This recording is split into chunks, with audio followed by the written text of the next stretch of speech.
aba bantu meya w'aka karere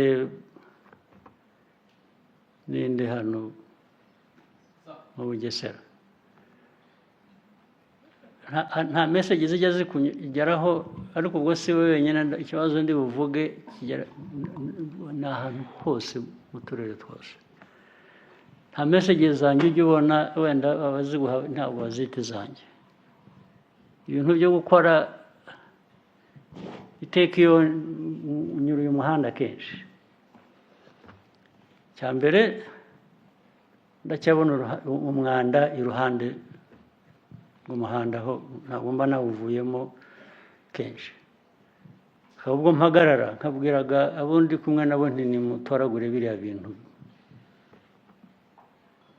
ubundi abasirikare bashinzwe umutekano bamperekeza nk'ababwira nti nimutoragure ibyo bintu nkahita nkagenda nagaruka nkasanga ibindi cya kabiri narababwiye hose uko bikwiye kuba bikorwa nza ngira ngo hari uwamenye ko nzaza hano tangira gukoresha utuntu tumwe hari iruhande rw'umuhanda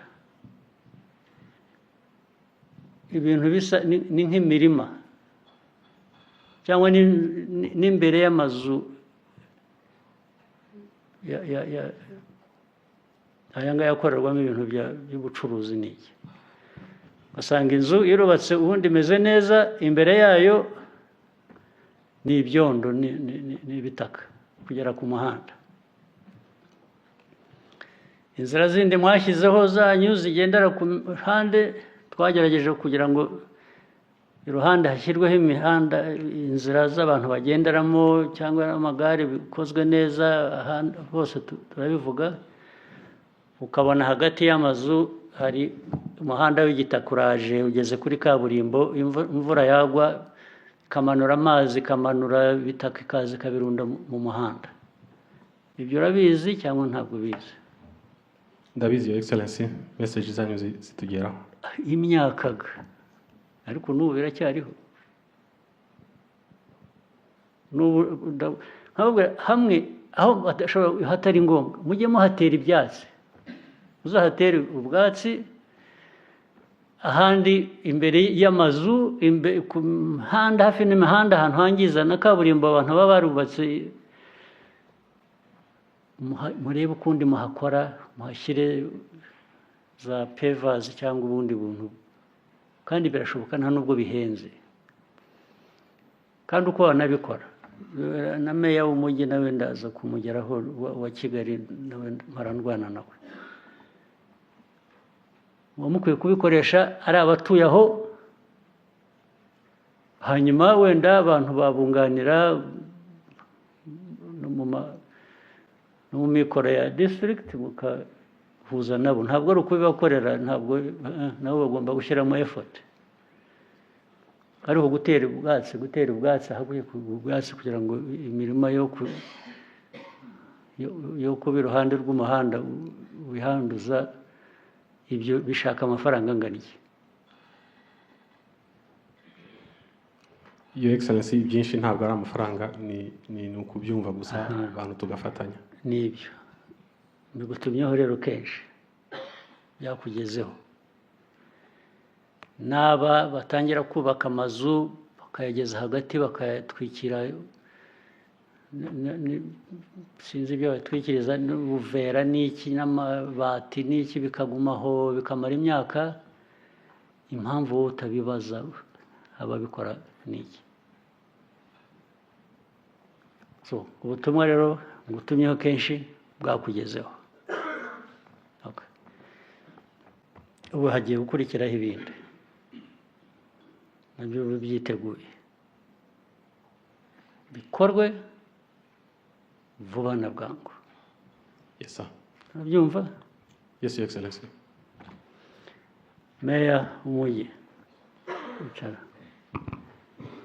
urabizi nawe njye nageze naho rimwe na rimwe mfata imodoka nkaza nawe n'abandi bose n'aba ministers ba infrastructure ngira ngo bamwe bari hano n'abandi nkagenda mbereka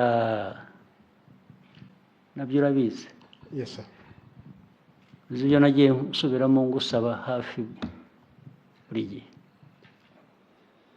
Nkasubira mu mujyi nkongera nkabisanga, nkongera nkagutumaho,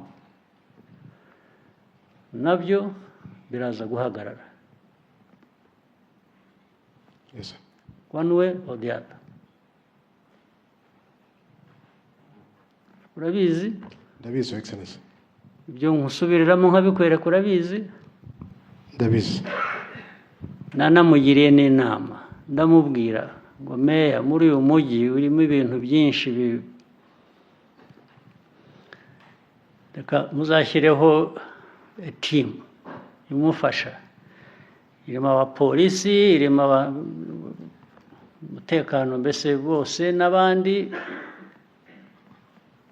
n'abandi wifuza n'aba infrastructure na Minister of Infrastructure mu bikurikirane. Inama nakugiriwe yize. Twatangiye kubishyira mu bikorwa. Gutangira bivuze iki? Kuva nabibabwira hashize imyaka, none ubu nibwo mwatangiye. Niba mwana atangiriye igihe, kuki ntacyo mwagezeho, kuki bitagaragara ko bikorwa?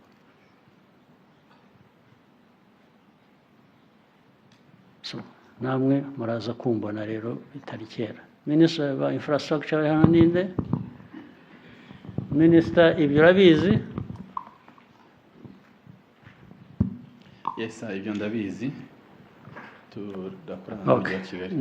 Nawe muraza kumbona muri minsi mikeya. Nawe uraza kumbona n'abameya n'abo bandi mugomba kuba mukorana, muraza kumbona.